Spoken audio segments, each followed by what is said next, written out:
Lois ends up completely blind. Stewie's nemesis, Doug, gets dragged in. After one wild performance, Peter's got a full dad bod sweat going. So, Quagmire meets Carrie at a Halloween party, while Stewie's in full detective mode, trying to find out who stole his Halloween candy. Meanwhile, the rest of the family tries to keep up as Peter babbles about the good old days. And then there's Lois, who Peter discovers he has the voice of an angel, and Peter thinks his best buddy's out to steal his wife. Peter realizes he could be making so much more cash, where Peter takes a business trip to Atlantic City. She's got the steering wheel in a death grip. Quagmire is facing his biggest nemesis yet, hiccups. Now, let's talk about Lois. She's on a one-way trip to chaos. Hey there, Family Guy fans. Welcome back to my channel. Today, we're diving into one of the funniest seasons yet, Season 20. So, without further ado, let's jump into the chaos, the absurdity, and the classic Griffin family antics that only Family Guy can deliver. Let's go, kicking off Season 20. Lois is ready for a little upgrade. No, not the house, not her wardrobe, but her eyes. She opts for LASIK surgery, thinking she'll be dodging prescription lenses for good. But, surprise, surprise, it doesn't go as planned. Instead of clearer vision, Lois ends up completely blind. Oh, I am blind. How did this happen? Okay, look, this isn't my fault. It was take your cat to work day. As if that's supposed to make her feel better. Now, blind and bewildered, Lois decides to make the best of it. So she fires up her phone camera and becomes an accidental internet star with her new brand, ICU. Perfect name, right? Mom, you won't believe what happened. Your video went viral. Oh, okay. So what am I supposed to do now? Make another video. Suddenly, she's inspiring fans across Quahog to not get LASIK, apparently. And just when you think the Griffins have enough on their hands, Stewie's nemesis, Doug, gets dragged in. After Lois's little vision mishap, she promises Doug's parents that she'll build him a treehouse. So as a form of settlement, maybe this weekend you can put together a treehouse I don't want to deal with. Fine. If that's what I have to do to make this right, then Peter and my children will build your son's treehouse. Deal. Enter Peter, Chris, and Brian. This treehouse goes from DIY to OMG real fast. They've got power tools, nails, absolutely zero skills, and voila! They create a masterpiece that looks like it came out of a horror movie. The best part? They're proudly showing it off like it's a work of art. So, next time you need a treehouse, remember, if Peter Griffin's on the job, make sure you have good insurance. You know it's going to be good when Peter, Stewie, and the whole Griffin gang are back, with even more ridiculous moments that will have you laughing till it hurts. But hold on. Share the moment that made you laugh, cry, or cheer the loudest in Season 20. Your favorite scene might just inspire someone else's next watch. Drop it in the comments below. Don't just grab your popcorn yet. Stick around because I've saved one of the most hilarious moments of the entire season for the very end. Seriously, it's worth it. Episode 2 takes Peter on a little trip down memory lane. Apparently, he's convinced he still has what it takes to become a rock star. So he joins a band. Hey, you guys starting a band? Mind if we join? Yes, you're both in. We are gonna be huge, you guys. And nothing's gonna get between us. Not drugs or alcohol or the first toxic relationship that comes my way. Turns out, rocking out on stage in your 40s is a bit different than he remembers. After one wild performance, Peter's got a full dad bod sweat going, panting like he's run a marathon. Between the guitar solos, headbanging, and dad cramps, Peter learns the hard way that the rock and roll lifestyle is maybe better suited for someone with fewer back problems. Tonight on Family Guy, we've got an episode where Quagmire tries his hand at love again, and, spoiler alert, it's a positively chaotic disaster. So, Quagmire meets Carrie at a Halloween party. Hi, my name's Carrie. Hi, Carrie. My name is Glenn. It's really nice talking to you, Glenn. You too, Carrie. Hey! Candy! and realizes she's dog crazy. We're talking the kind of person who prefers dogs to humans. Yeah, who brings a dog to a coffee shop? I love dogs. Without letting me pet it. Come here, you dog. Oh, isn't he so sweet? Quagmire thinks, hey, I can fake that. So he introduces Brian as his beloved pet to win her over. Brian's reaction? Confusion, and possibly some mild trauma. Hi, Glenn. This is Dexter. Aw, and who's this little guy? This is Harvey. Things take a real turn when Carrie moves in, with her entire pack of rescue dogs. You've got barking, slobbering, howling, and Quagmire gritting his teeth so hard he's practically chewing on his jaw. Watching Quagmire navigate dog lover culture is like watching a cat at a dog show. Pure chaos. It all goes downhill during their fancy dinner party, where Quagmire's pretending to enjoy his dog dad duties, but the illusion shatters. A stray comment sends the dogs into a frenzy, knocking over tables, shattering glass, and probably Quagmire's last shred of dignity. Brian just watches it unfold with the smuggest look. This is his revenge for every terrible thing Quagmire's ever done to him. Finally, Quagmire can't take it anymore and admits he's actually not a dog person. Carrie's heart breaks, Quagmire's sanity is in tatters, and Brian, let's be honest, is probably on his way to therapy. Meanwhile, Stewie's in full detective mode, trying to find out who stole his Halloween candy. And who's his partner in crime? Chris, who's about as helpful as a gumball machine in a bank robbery. The twist? Chris was in on it the whole time.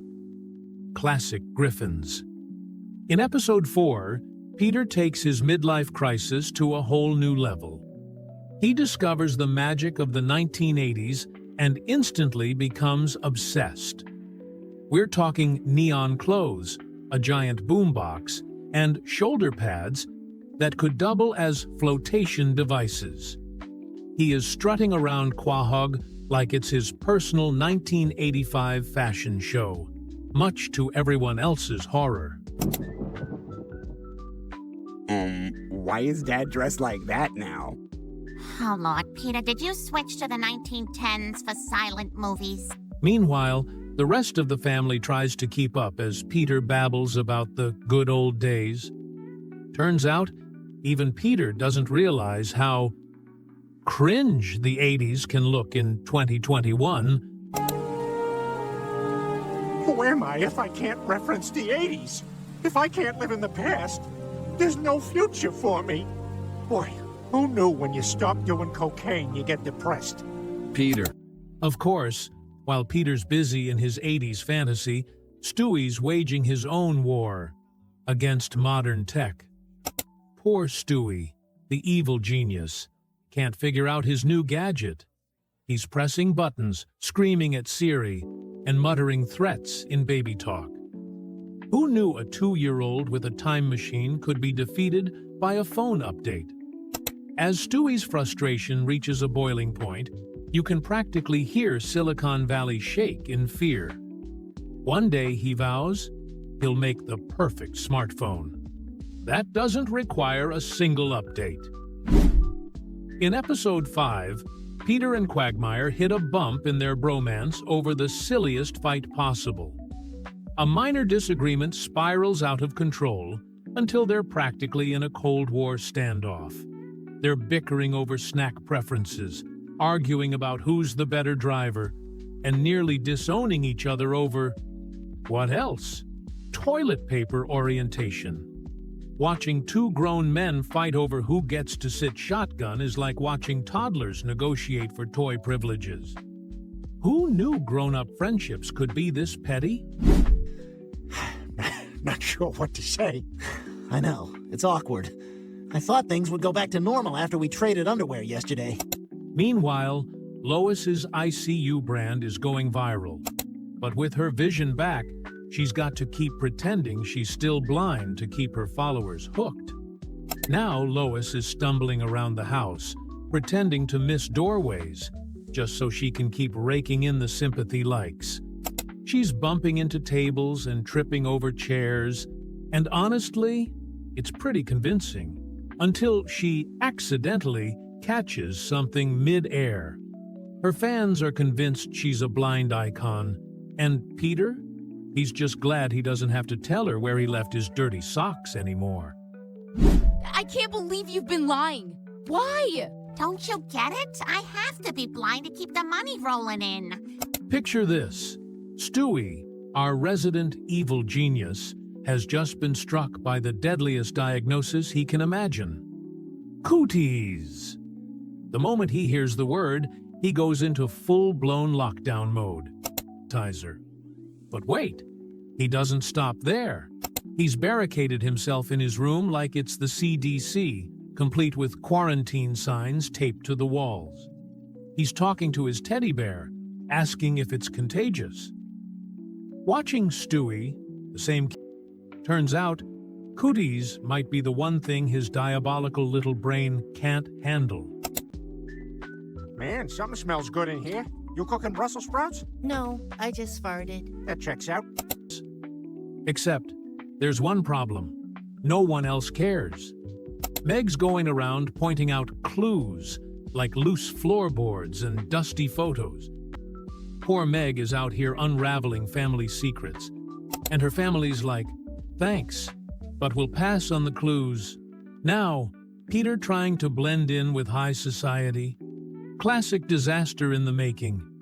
Imagine Peter Griffin, Mr. Chicken, fight himself, in a room full of well-dressed, refined folks sipping champagne. Yeah, you can guess how it goes. Peter's trying hors d'oeuvres and asking, do these come with ranch? At one point, he even uses a $100 bill as a napkin, thinking it's just fancy tissue paper. Watching him bumble his way through a high-class event is like watching a bull in a china shop. No subtlety, all chaos, and zero chance of fitting in. In episode 8, Peter is arrested for smuggling beer into a party, and he decides, why not become a bootlegger? The boss is coming!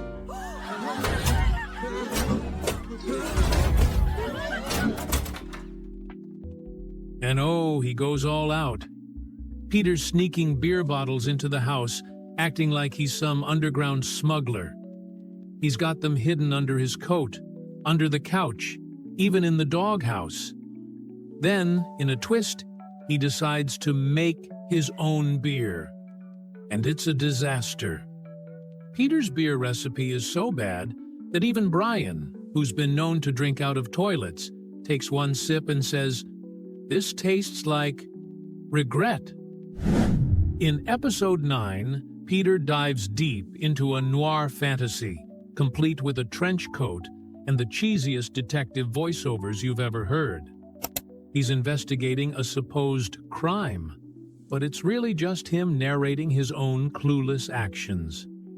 Imagine him standing in the hallway, muttering to himself, "It was a dark, mysterious night, and my stomach was a dark, mysterious void that needed filling." Watching Peter's dedication to his fake noir persona, all while his family's like, "Seriously?" is priceless. And then there's Lois, who Peter has labeled as the femme fatale in his noir world. Every innocent comment from Lois becomes a clue in his ridiculous mystery. She tells him, "Peter, it's time for dinner."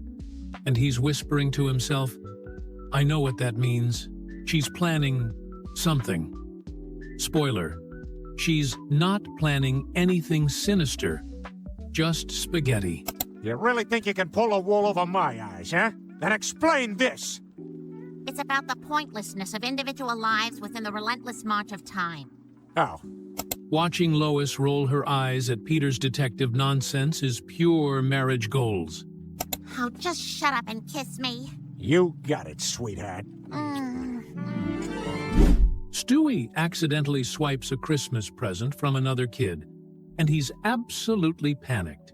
He's hiding it in his room, stuffing it under the tree, even trying to sneak it back without anyone noticing. He's convinced Santa's coming for him, like he's just committed a felony. Watching Stewie go full Grinch mode to cover up his Christmas crime is hilarious, especially because we all know Stewie would get on the naughty list just for fun. And of course, the whole family gets in on the act, turning a tiny Christmas blunder into a massive cover-up. Now, they're all hiding evidence, setting up fake presents, and acting like they're pulling off a bank heist instead of, a toy return. And what about you, Peter? I hear you haven't been brushing your teeth. Yes, I have. All of them? Most of them.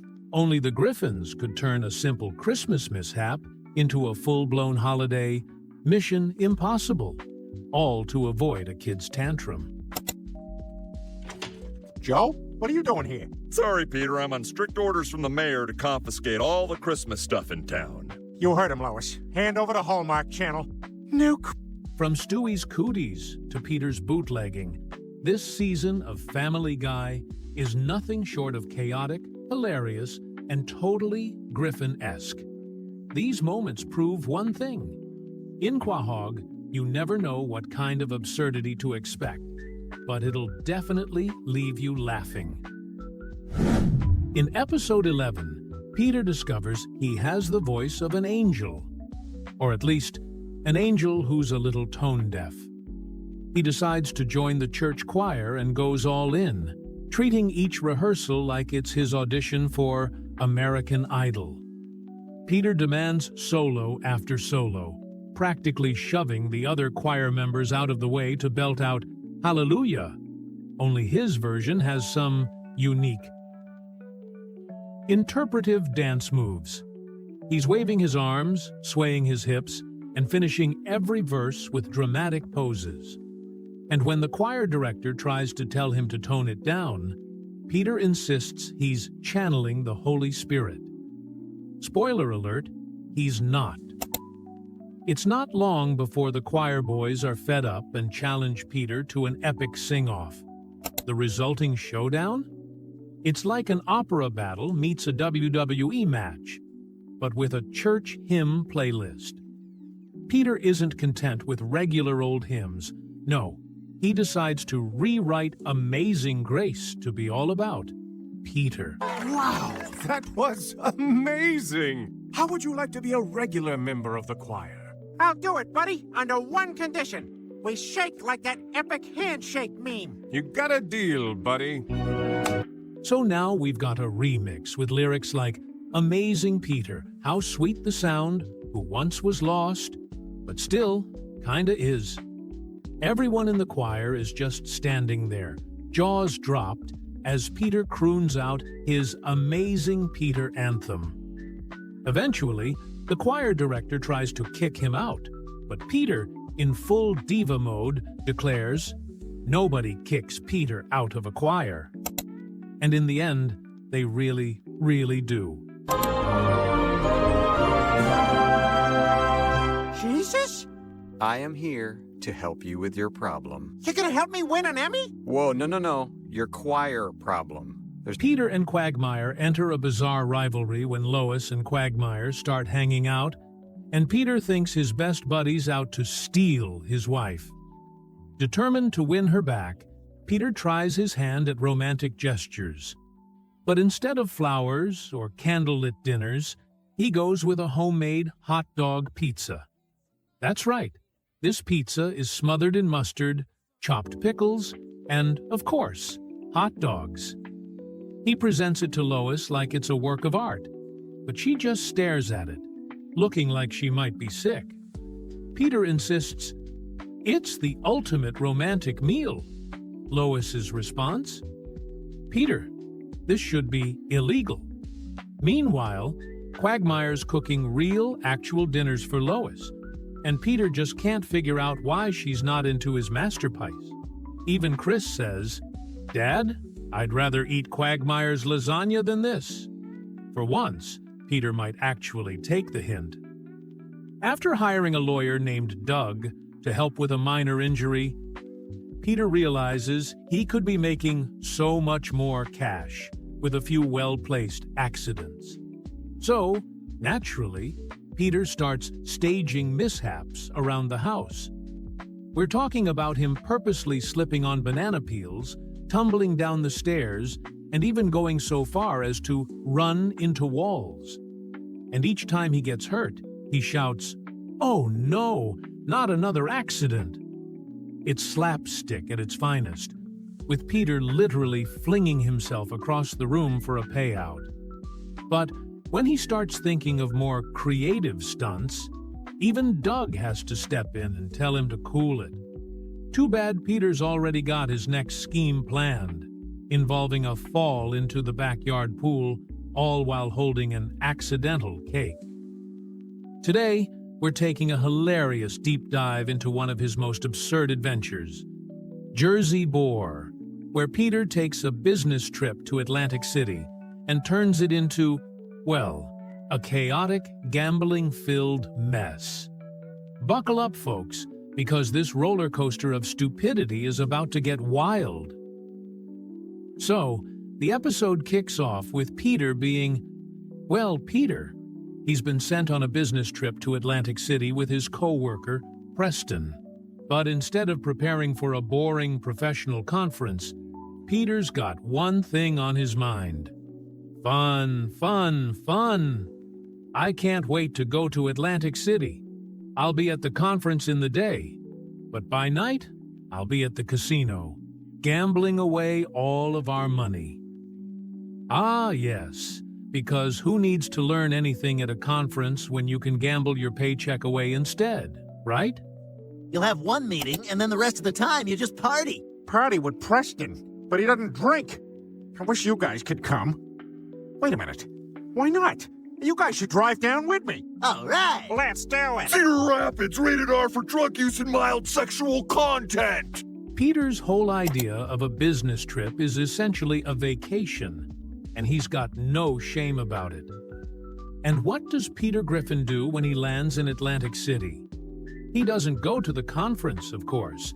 He heads straight for the casino.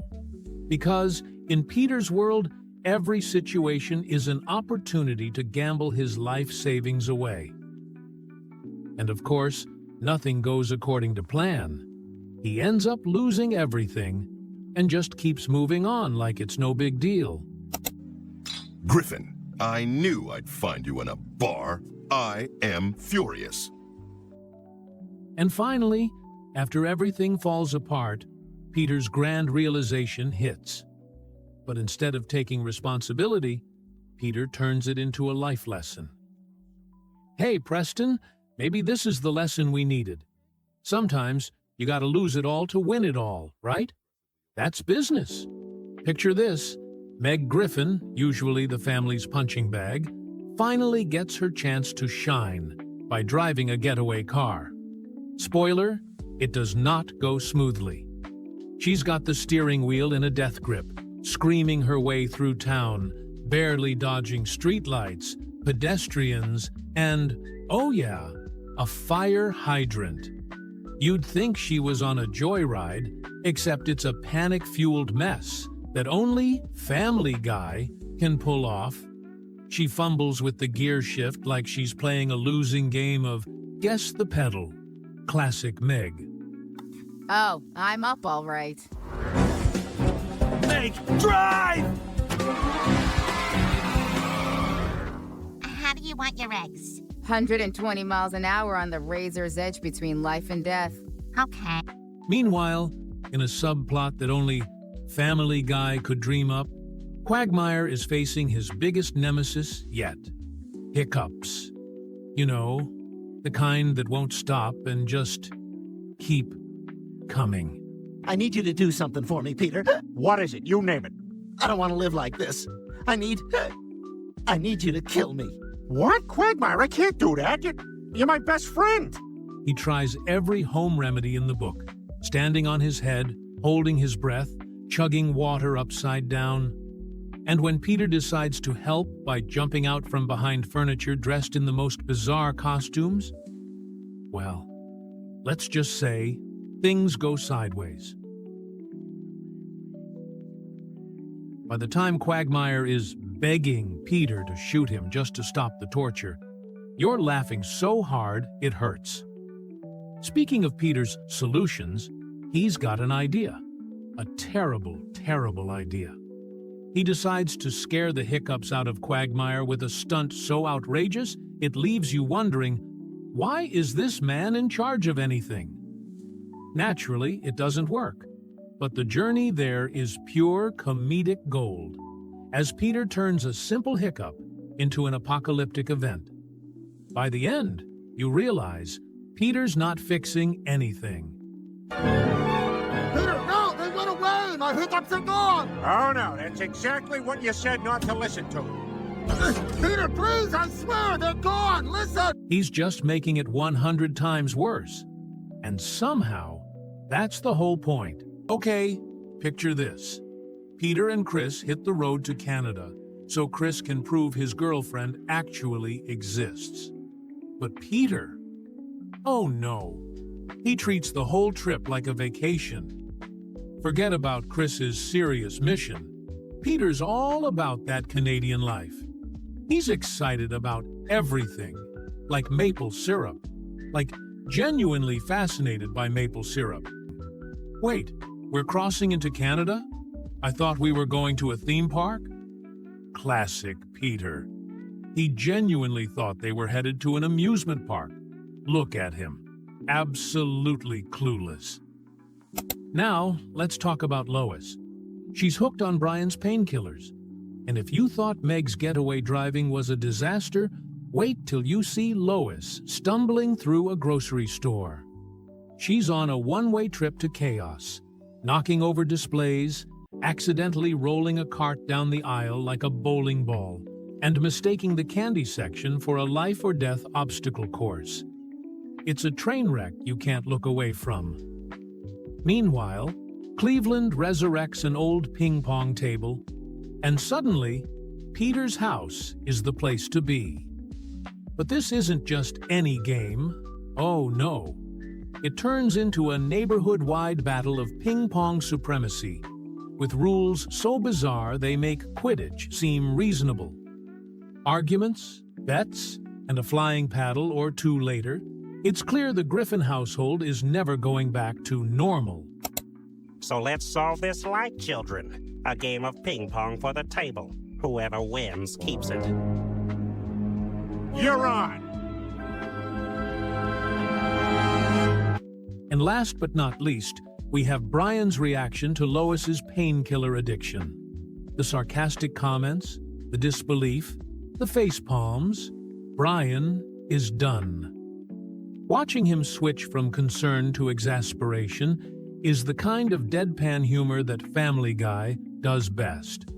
By the end, you're left wondering if Brian's the only sane one in this madhouse, or just another flavor of crazy. That's it for the highlights. If you thought things couldn't get more insane, well, it's Family Guy. So just wait for the next video.